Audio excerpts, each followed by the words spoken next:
Assalamualaikum warahmatullahi wabarakatuh. Selamat sore. Perkenalkan, nama saya Alfian Yulianto dengan NIM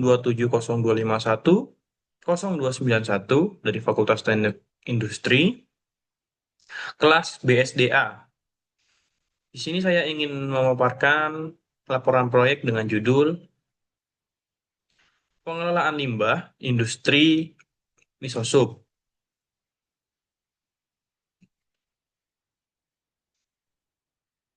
Yang pertama adalah latar belakang masalah, hasil temuan di lapangan, solusi yang ditawarkan, kemudian ada refleksi pribadi.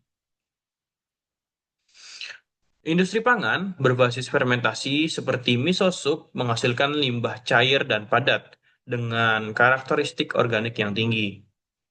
Limbah cairnya mengandung biological oxygen of demand dan COD yaitu chemical oxygen demand yang tinggi akibat sisa-sisa protein, karbohidrat, lemak, dan mikroorganisme hasil fermentasi. Limbah padatnya berupa ampas kedelai atau yang biasa disebut dengan okara, residu sayuran, dan sisa-sisa bumbu hasil produksi.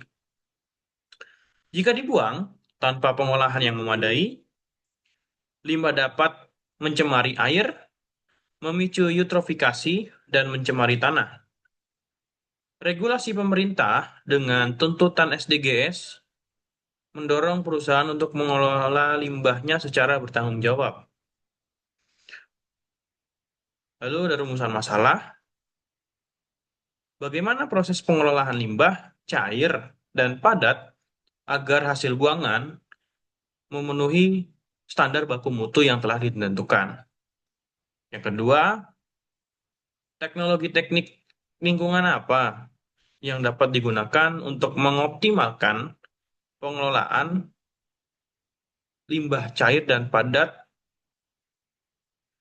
Kemudian, bagaimana integrasi prinsip SDGs dalam pengelolaan limbah industri miso soup. Dan hasil temuan di lapangan, perusahaan harus memiliki IPAL dengan tahapan screening, equalization tank, aerasi, biologis, dan pengendapan. Limbah padat atau biasa disebut dengan okara, sebagian dimanfaatkan sebagai pakan ternak, namun belum bekerja secara maksimal. Lalu ada pemantauan kualitas air buangan dilakukan secara berkala, belum secara real time. Kesadaran pekerja terhadap SOP masih bervariatif. Belum ada integrasi dan pengelolaan limbah dengan program CCR. Solusi yang ditawarkan adalah yang pertama ada optimalisasi IPAL dengan filtrasi membran atau polishing yang dapat memfilter sisa-sisa limbah cair sebelum terbuang keluar dari area pabrik. Yang kedua ada pengolahan limbah padat menjadi kompos atau produk pangan lain. Contohnya ampas kedelai itu dapat digunakan sebagai pakan ternak atau sebagai pupuk kompos. Yang ketiga, digitalisasi monitoring kualitas limbah dengan sensor real time.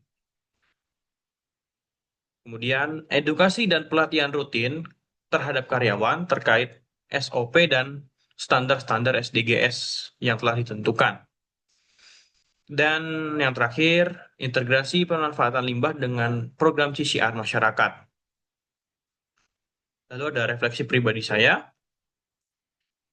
Proyek ini memberikan pemahaman mendalam bahwa pengelolaan limbah bukan hanya secara teknis, tetapi juga terkait manajemen, kesadaran sumber daya manusia, dan kepatuhan hukum yang sudah ditentukan. Dengan adanya prinsip reduce, reuse, dan recycle sangat relevan, terutama dalam pemanfaatan limbah padat. Teknologi yang tepat harus diiringi dengan edukasi yang jelas dan kontras. Pentingnya kolaborasi internal dan eksternal terlihat jelas untuk menciptakan sistem yang efektif dan relevan serta berkelanjutan. Pengalaman lapangan memberikan perspektif berbeda dibanding dengan belajar teori di kelas. Sekian pemaparan saya. Mohon maaf bila ada kesalahan kata. Billahi taufiq wal hidayah. Wassalamualaikum warahmatullahi wabarakatuh. Terima kasih.